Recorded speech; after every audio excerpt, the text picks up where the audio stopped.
महाराष्ट्र में किसानों के मुद्दे पर एक बार फिर सियासत गर्मा गई है। किसान नेता रविकांत तुपकर ने राज्य सरकार को कड़ा अल्टीमेटम दिया है। अस्पताल के बेड से ही उन्होंने कहा कि सरकार ने कर्जमाफी के नियम बदलने और किसानों के सवालों पर बैठक बुलाने का वादा किया था। तुपकर ने चेतावनी दी है कि अगर सरकार ने अपना वादा पूरा नहीं किया तो पूरे महाराष्ट्र में किसान आंदोलन फिर से तेज होगा।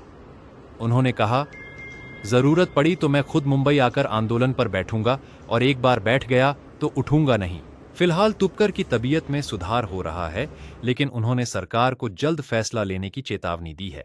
ऐसी ही ताजा खबरों के लिए OTT न्यूज को लाइक, शेअर और सबस्क्राईब करें। शेतकऱ्यांच्या सरसकट कर्जमुक्तीसाठी व घोषित झालेल्या कर्जमाफी योजनेतील जाचक निकष आणि अटी काढून टाकण्यासाठी, त्याचबरोबरीनं 2024-25चा हक्काचा पीक विमा मिळण्यासाठी, पीक कर्ज, डीएपी व युरिया खताचा तुटवडा, लिंकिंग बंद व्हावं यासह अन्य मागण्या घेऊन मी 15 जूनपासून बुलडाण्यामध्ये बेमुदत अन्नत्याग आंदोलनाला बसलो होतो।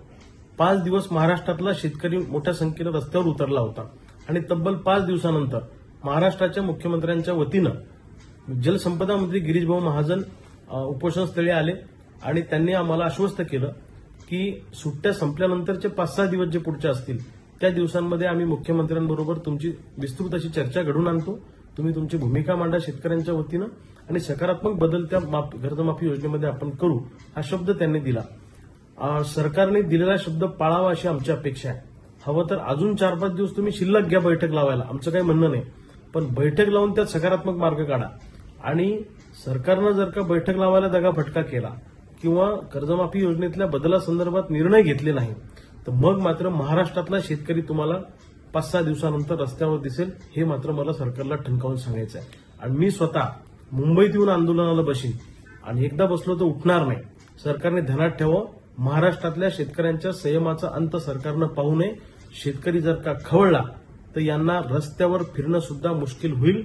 आता शेतकऱ्यांना आम्ही आवरणार नाही। शेतकऱ्यांच्या संयमाचा बांध तुटला तर जे काही महाराष्ट्रात घडेल त्याची पूर्ण जबाबदारी ही सरकारची असेल।